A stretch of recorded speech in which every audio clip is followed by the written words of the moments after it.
نحمدہ ونصلی علی رسولہ الکریم اما بعد فاعوذ باللہ من الشیطان الرجیم بسم اللہ الرحمن الرحیم سبحان الذی اسری بعبدہ لیلا من المسجد الحرام الی المسجد الاقصی صدق اللہ العظیم وصدق رسولہ النبی الامین الکریم۔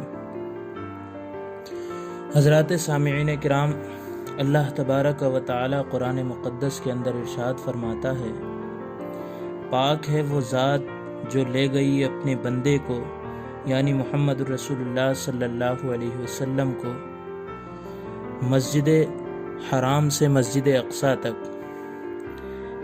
آج شب معراج ہے اور اسی تعلق سے میں آپ حضرات کے سامنے کچھ بیان کروں گا۔ حضور علیہ السلام کی معراج کے وہ پہلو جو معراج النبی صلی اللہ علیہ وسلم کے معجزے میں امت محمدیہ صلی اللہ علیہ وسلم کی اخلاقی اصلاح کے پہلو میں آپ حضرات کے سامنے بیان کروں گا۔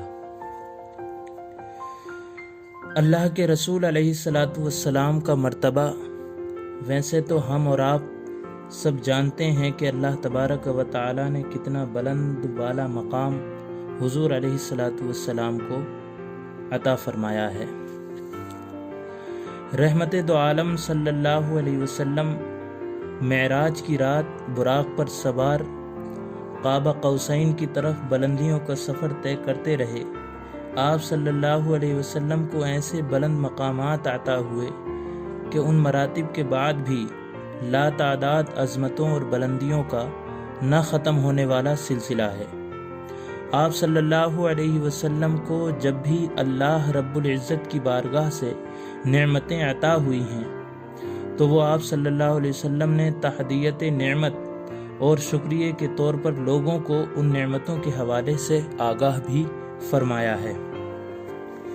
انہی نعمتوں اور بلندیوں میں سے ایک معراج بھی ہے۔ اللہ تبارک و تعالی قرآن کریم میں اسراء اور معراج کا ذکر یوں فرماتا ہے، وہ ذات ہر نقص اور کمزوری سے پاک ہے جو رات کے تھوڑے سے حصے میں اپنے محبوب اور مقرب بندے یعنی حضور صلی اللہ علیہ وسلم کو مسجد حرام سے مسجد اقصی تک لے گئی، جس کے گرد و نواح کو ہم نے بابرکت بنا دیا ہے تاکہ ہم اس بندے کامل کو اپنی نشانیاں دکھائیں۔ بے شک وہی خوب سننے والا خوب دیکھنے والا ہے۔ سورہ بنی اسرائیل یعنی 15واں سپارہ شروع۔ اسی بے مثال واقعے کا تذکرہ سورۃ النجم کی پہلی 18 آیات مبارکہ میں بھی آیا ہے، جہاں اللہ رب العزت نے والنجم اذا ہوا کے الفاظ سے حضور نبی اکرم صلی اللہ علیہ وسلم کے واقعے معراج کے بیان کا آغاز فرمایا ہے۔ اسراء اور معراج کے حوالے سے کثیر احادیث ہیں، ان میں سے بعض احادیث دیگر بعض احادیث کو مکمل کرتی ہیں۔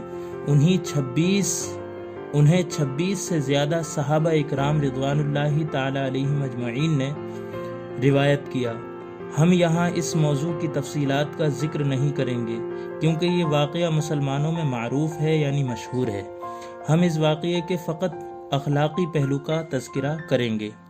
واقعہ معراج کو کچھ لوگ سنتے ہیں تو وہ اس واقعے کے ظاہری پہلوؤں تک محدود رہتے ہیں اور پھر ایک بحث میں الجھ جاتے ہیں کہ یہ خواب کا معاملہ تھا یا بیداری کا، کیا یہ سفر روح و جسم کا تھا یا فقط روح کا، کیا یہ معجزہ دن کو رونما ہوا یا رات کو۔ یہ سارے سوالات اس وقت اٹھتے ہیں جب قلوب میں ایمانی حرارت معدوم ہو جاتی ہے یعنی ختم ہو جاتی ہے۔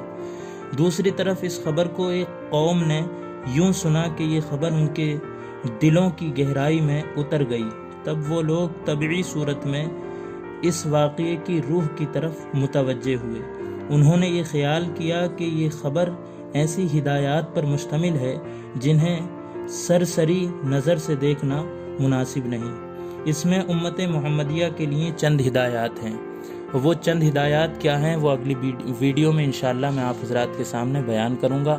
آپ حضرات اسی طریقے سے میرے چینل کو سبسکرائب کریں اور بیل آئیکن کو پریس ضرور کریں۔